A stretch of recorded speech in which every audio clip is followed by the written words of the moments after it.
Je ne vous cache pas mon émotion à démarrer un nouveau podcast parce que ça fait plusieurs années que je travaille à un site, à des formations qui s'appellent Survie numérique.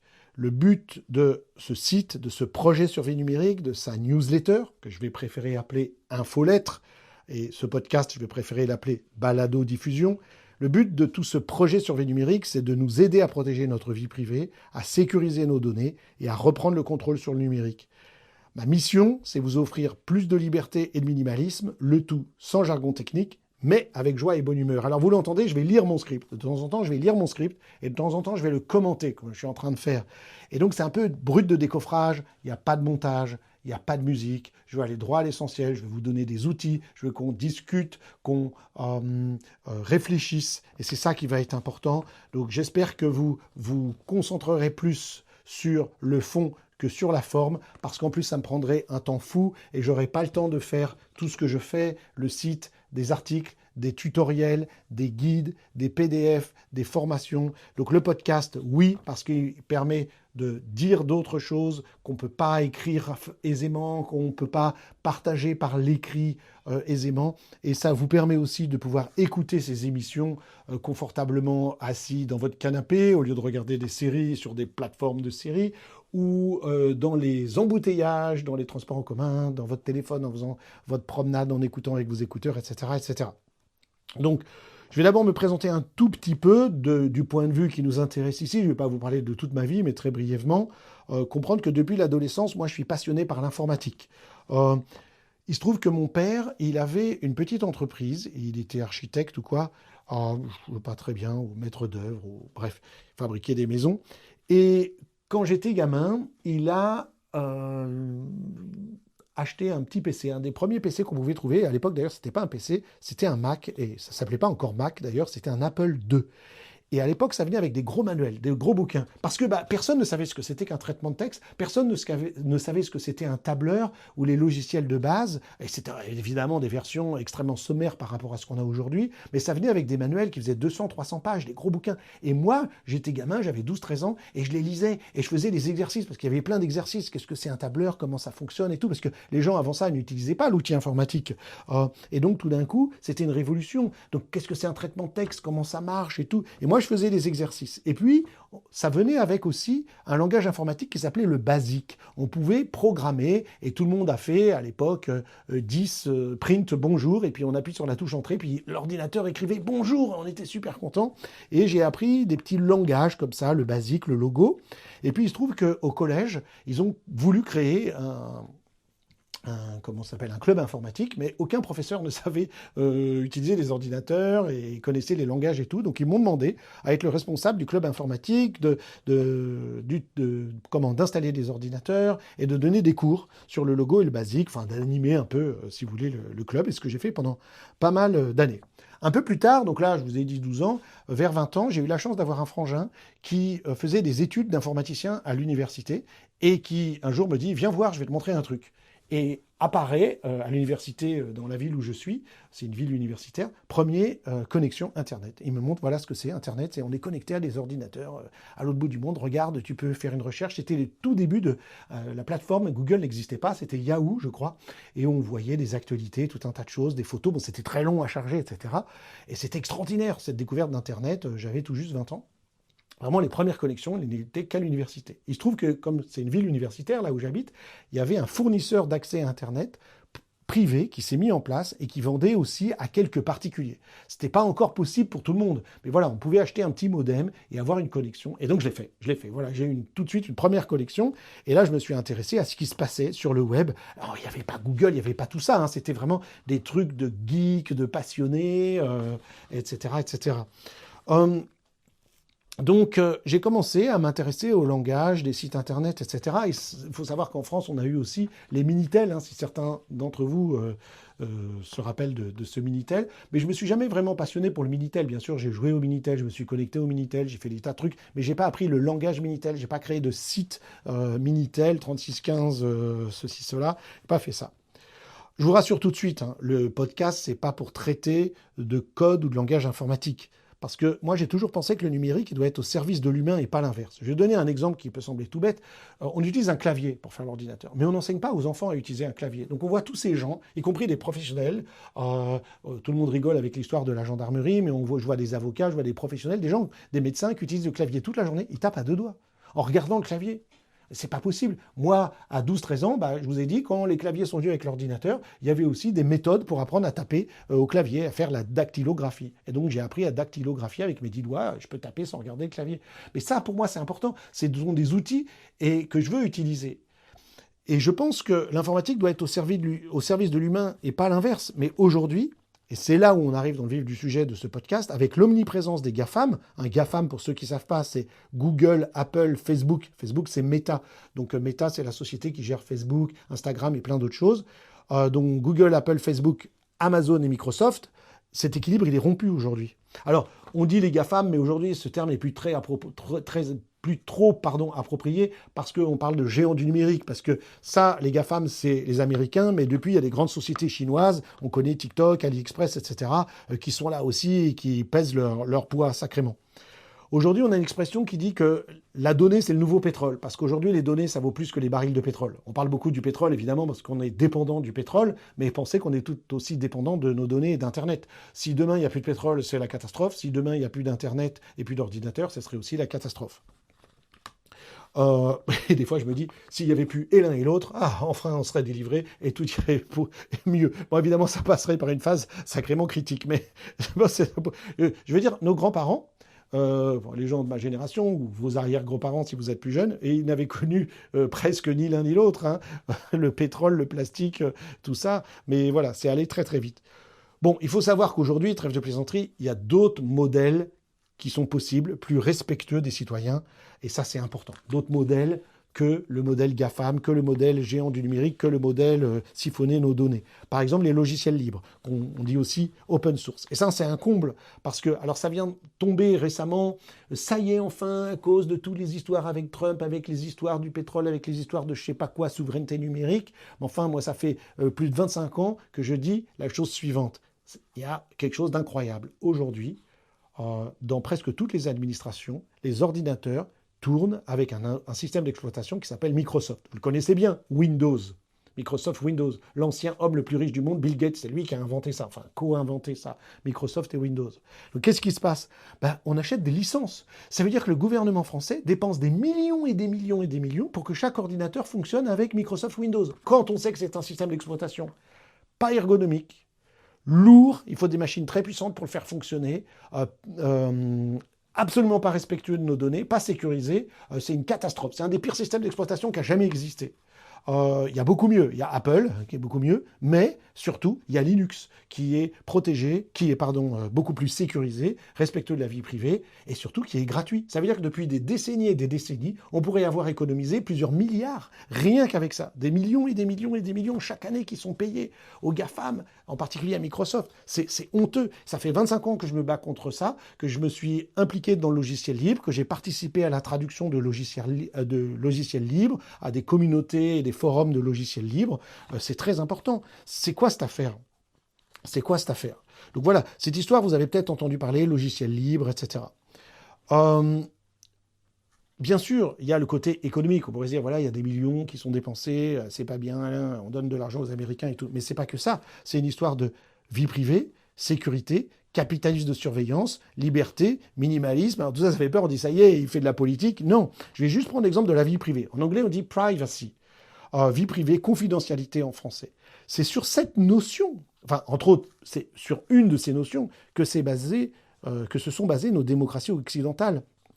Je vais citer une femme que j'aime beaucoup, une professeure d'université qui s'appelle Carissa Vélis. Elle a écrit plusieurs livres, entre autres, un de ses livres les plus connus, c'est Privacy is Power.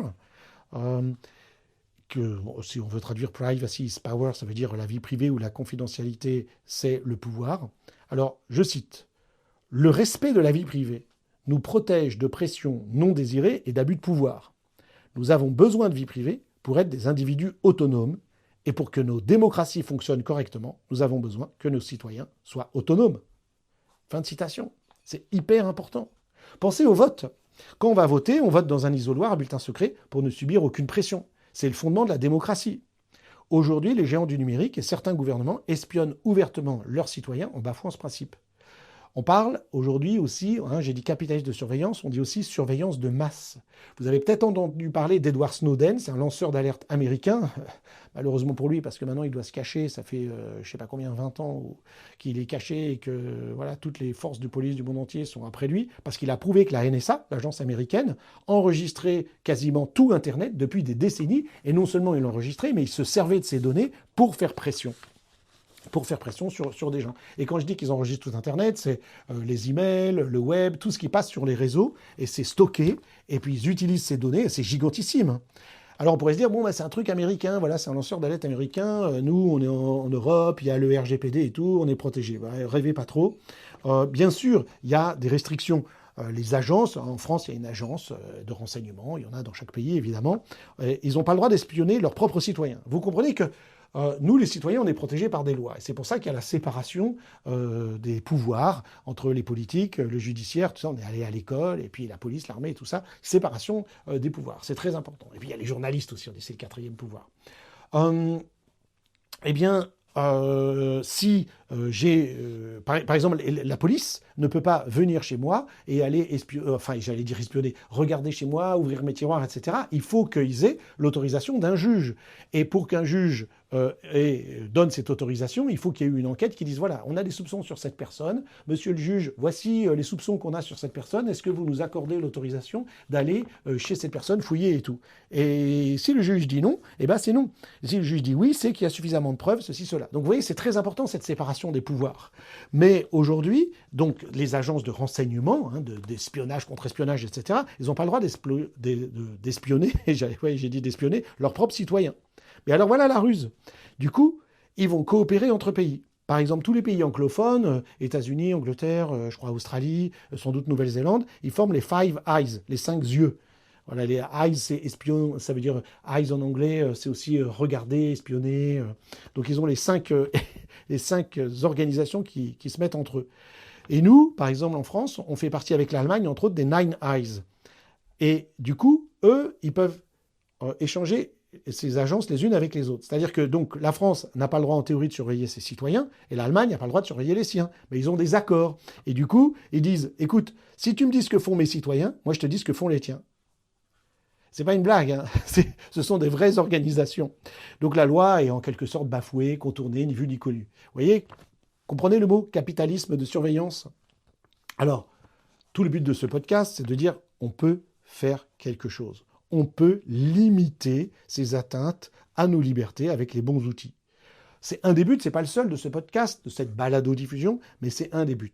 Il y a plein d'autres choses qu'on va aborder, mais c'est une des choses importantes qu'on va faire. Alors le moyen le plus efficace, par exemple, aujourd'hui je vais vous donner quelques exemples, et puis évidemment à chaque fois il y aura des épisodes qui vont détailler tout ça, je vais vous redonner des tas de possibilités, ça va être important. Mais c'est les courriels. Si vous utilisez un fournisseur de courriel comme Google, c'est Gmail, ou La Poste, ou Free, ou Apple, ou je sais pas quoi, c'est un peu comme si vous offriez tout ce que vous écrivez, message personnel, professionnel, ordonnance médicale, mot de passe, à tout le monde. C'est comme si vous offriez ça à tout le monde, y compris aux pirates. Ben oui, parce que ces messages, ils sont pas chiffrés, ils sont pas cryptés, on dit en anglais, mais c'est chiffré en français, et donc tout le monde peut les lire, tous les serveurs sur lesquels ils sont stockés, et en plus, ils nous disent aujourd'hui qu'ils utilisent l'intelligence artificielle pour regarder ce que vous faites, pour vous vendre des publicités, pour revendre ça à des publicitaires, puis les pirates, ils se gênent pas pour prendre les données sur vous, et n'oubliez pas qu'il y a vos mots de passe, vos ordonnances, votre vie personnelle, privée, vos photos, etc. Donc c'est scandaleux. C'est comme si tous les jours, quelqu'un venait chez vous, ouvrait les tiroirs, regardait vos papiers. Vous refuseriez. Vous diriez, mais non, vous avez le truc du juge qui vous autorise à venir ici et dit, on va mettre des caméras chez vous, on va mettre chez vous des micros pour écouter ce que vous dites, regarder ce que vous faites et fouiller partout dans vos affaires. Vous diriez non. Et pourtant, c'est ce qu'on laisse faire. Par nos téléphones, par nos ordinateurs, par l'Internet, par les GAFAM, on le laisse faire. Donc il y a moyen de faire autrement. Donc tous nos emails, entre autres, sont lus, scannés, et ils le disent. C'est pas un truc de complotiste ou quoi, c'est quelque chose qui est reconnu. Ils disent c'est pour améliorer notre expérience utilisateur et revendre nos données à des annonceurs. Gmail revend à peu près à 10 000 annonceurs. Oui, 10 000, ça fait beaucoup, mais c'est comme ça. Heureusement, aujourd'hui, il existe des alternatives. Par exemple, Proton Mail, qui est basé en Suisse, ou Tuta Mail, qui est en Allemagne. Ils chiffrent les messages de bout en bout. Et donc, il n'y a que vous qui pouvez le lire et votre destinataire. Et ça, c'est génial. Alors, évidemment, ce sont des services qui sont souvent payants. Et vous vous rappelez, si c'est gratuit, c'est toi le produit. Mais ils ont souvent un service de base qui est gratuit. C'est le cas de ces deux-là. Et moi, j'utilise largement leur service gratuit qui fonctionne très bien. Mais j'ai aussi des services payants chez eux. Et quand c'est payant, par exemple, c'est une trentaine d'euros par an pour avoir un super service de mail. Et je pense que la dépense en vaut la peine, mais le service gratuit est parfait et suffira pour 99% des gens qui m'écoutent. Donc tout le but du podcast, de mon site, j'ai envie de dire du projet Survie numérique, parce que c'est le podcast, c'est le site internet, c'est les formations, c'est la newsletter aussi, c'est de vous donner des outils pour tout ça. Parce que ça fait des années que j'explique déjà comment protéger sa vie privée, sécuriser ses données, retrouver de la liberté face au numérique et réduire son empreinte, sa surface d'attaque, comme on dit. Et donc j'ai développé des formations pour les professionnels, pour les personnels, et puis pour les gens, leurs familles, protéger nos aînés, nos enfants. Et aujourd'hui, je voulais faire partager avec vous, échanger avec vous par cette balado-diffusion. Je vais vous dire un peu ce que je vais aborder dans les prochains épisodes. Dans les prochains épisodes, j'ai bien fait la liaison, on apprendra, alors ce sera l'épisode suivant, comment un pirate nous ciblerait pour mieux nous défendre. On va se mettre dans la tête d'un pirate. Comment je fais? Je veux vous attaquer, alors c'est pas vous personnellement, ils font ça au hasard plein de gens, et ils vont trouver les gens qui sont le moins protégés, justement. Et nous, on va faire partie des gens les mieux protégés, quand on va suivre nos petits conseils à survie numérique, et ça va être important. Donc on va se mettre dans la peau d'un pirate, on va comprendre sa démarche, et vous allez voir, c'est fou tout ce qu'on peut savoir sur vous en quelques clics sur Internet. Et du coup, on pourra mieux s'en protéger, s'en défendre. On verra aussi les 5 arnaques à éviter en 2026, parce que ça change chaque année. En 2026, il y a des nouvelles techniques pour nous pirater, nous arnaquer et prendre notre argent. On verra comment s'en protéger. On explorera, et je vous expliquerai bien comment surfer sur Internet, comment naviguer sur Internet, sans plus voir aucune publicité, même sur YouTube, zéro pub, terminer les pubs, sans être pisté aussi. Ils utilisent des trackers. Voilà. On verra comment gérer nos mots de passe, on verra comment les deepfakes et l'IA, ils changent la donne aujourd'hui pour nous arnaquer, puis comment faire. Hein. On va aborder aussi comment protéger nos enfants, nos ados, tout ce qui est pour les professionnels, les professions libéraux, les indépendants, les avocats, les notaires, les médecins, tout ça, c'est très important parce que en faisant ce que vous faites, j'en parle dans un instant, vous vous mettez en danger, vous et vos clients. Comment se libérer des GAFAM, quels sont les meilleurs téléphones et ordinateurs, les histoires de systèmes d'exploitation, lesquels éviter, lesquels fonctionner, utiliser plus, etc. Donc évidemment, la plupart du temps, c'est ça la surprise, merci Survie numérique, les meilleurs téléphones et les meilleurs ordinateurs, c'est loin d'être les plus chers. Et c'est souvent pas les iPhones ou les Android classiques qui coûtent 1000 euros ou quoi, qui sont les plus intéressants, les plus efficaces, les plus respectueux de la vie privée. Pas du tout, parce que c'est ça qui compte pour nous. Quels sont les appareils qui sont respectueux de notre vie privée, sécurisés, ergonomiques, etc. Un service, des outils, ce sont des outils, ce sont des machines au service de l'humain. Vous savez très bien que les appareils standards, ils collectent énormément de données. Donc, je vous expliquerai tout ça et je vous parlerai souvent de GrapheneOS, qui est un autre système d'exploitation pour les téléphones, etc., etc. Il y aura beaucoup de sujets et rassurez-vous, il y en aura pour tout le monde. Ce sera simple. Tout le monde pourra faire ça, on mettra de la bonne humeur, de la joie, etc. Tout le monde pourra suivre les procédures que je donne, etc. Parce que ma conviction profonde, c'est que tout ce que je vais vous expliquer dans le podcast et sur le site et dans mes formations et dans la newsletter, c'est en fait ce qu'on aurait tous dû apprendre, si je puis dire, à l'école. Et aujourd'hui, je pense que cette défense du numérique, cette survie numérique, c'est important. C'est une question de respect des droits humains, de notre sécurité, et de savoir si on va continuer à vivre dans des démocraties ou si progressivement, attention, je prends un ton un peu sérieux là, mais si progressivement on va glisser vers des États totalitaires numériques. C'est important, hein, parce qu'aujourd'hui, on pourrait se dire, ouais, il se passe déjà ça, il se passe déjà ça, il se passe déjà ça, mais toutes ces données, elles sont enregistrées, elles sont stockées. Quel gouvernement on va avoir en France, en Europe, aux États-Unis, dans le monde, dans 5 ans, dans 10 ans? Et nos données, elles seront là. Hein. Edward Snowden, NSA, tout est enregistré depuis quasiment le début d'Internet. Donc, c'est bizarre parce que tout ça, là, ça fait un peu peur, ça parle comme un programme politique, et pourtant, c'est le silence radio complet de la part des politiques sur ces sujets. Ça en dit beaucoup. Là où je suis en train d'enregistrer ce podcast, on est à 1 an des élections présidentielles, mais moins que ça, en France, personne ne parle de ça. C'est le sujet qu'on évite.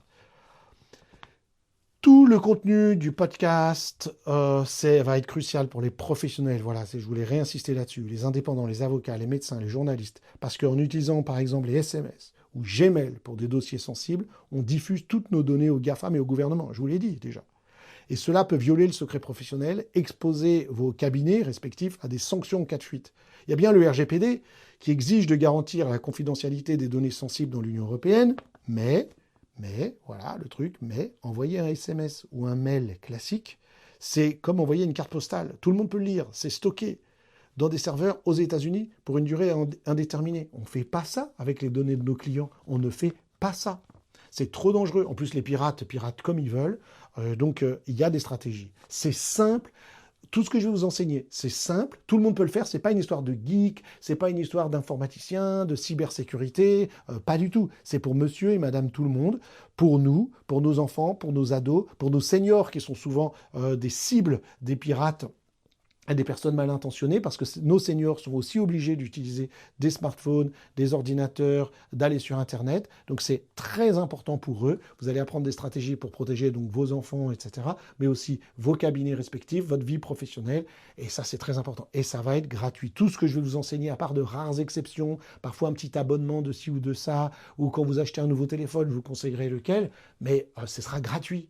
Parce que c'est une histoire d'habitude, c'est une histoire de comprendre, c'est une histoire d'éducation. C'est pour ça que je vous ai dit, c'est ce qu'on aurait dû apprendre à l'école. Alors j'espère que je vous ai convaincu et que vous allez revenir pour un prochain épisode. D'ici là, vous pouvez vous connecter sur survienumérique.com, vous abonner à la newsletter, la lettre d'information ou infolettre. C'est facile, vous allez sur la page d'accueil, il y a un formulaire, vous inscrivez. Et déjà, je vous explique l'algorithme anti-algorithme que j'ai conçu. Qu'est-ce que c'est que l'algorithme anti-algorithme ? Je vous donne un petit défi, chaque semaine peut-être je vous donnerai un petit défi ou de temps en temps. Écoutez, franchement, allez sur ProtonMail ou tuta.com, tuta.com, ouvrez un compte gratuit de service de messagerie chiffrée comme ProtonMail si vous allez sur Proton ou tuta.com. Ouvrez un compte de mail gratuit. Voilà, puis vous envoyez un message test. Ah bah, ce que vous faites, vous savez quoi ? Vous ouvrez un compte de mail gratuit, vous allez sur Survie Numérique et vous mettez le mail, ce nouveau mail que vous avez, qui va être chiffré, sécurisé, confidentiel, etc. Vous le mettez pour vous inscrire à notre newsletter, à notre infolettre, pardon.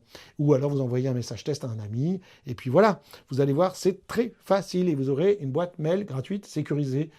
Et c'est génial. Donc comme je vous l'ai dit, dans le prochain épisode, on va se mettre dans la peau d'un pirate pour bien comprendre leur méthode. Et comme ça, en toute connaissance de cause, on pourra prendre les mesures qui s'imposent. Vous allez voir, c'est passionnant. Ça fait un peu froid dans le dos, mais je vous donnerai des tas de trucs pour vous en protéger. Et qu'est-ce qu'on dit ? C'est quoi ? Il n'y a pas une expression à donner ici. Personne informée, à moitié protégée. Donc, merci beaucoup. Et on se dit à très bientôt pour un épisode nouveau du podcast Survie numérique.